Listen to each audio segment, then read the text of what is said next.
Menghadapi serangan dan tantangan luar teknologi yang makin marak terjadi, Direktorat Intelkam Polda Sumatera Selatan mengajak milenial untuk menekuni IT.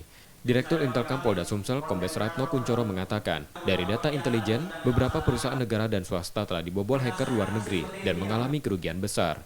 Cyber war sudah mulai dilakukan dan diterapkan beberapa negara dengan memfasilitasi milenialnya untuk terjun dan menekuni IT.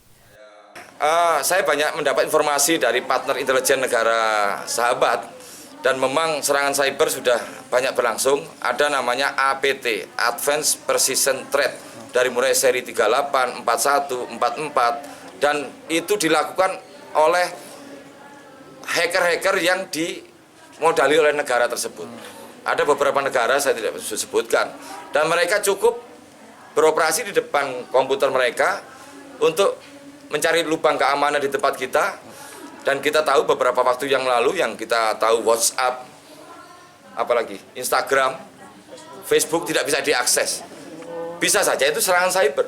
Bayangkan serangan cyber, PLN kita mati, infrastruktur kita mati, bank kita diserang, misalnya sistem perbankan kita, orang saldonya berkurang total atau nambah langsung.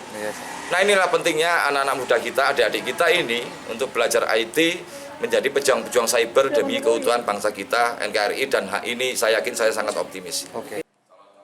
Tak hanya itu, Intelkam Polda Sumsel juga memberikan pelajaran milenial untuk menguasai beberapa bahasa asing agar mampu menguasai teknologi secara optimal. Yudi Kiswanto, Kompas TV, Palembang, Sumatera Selatan.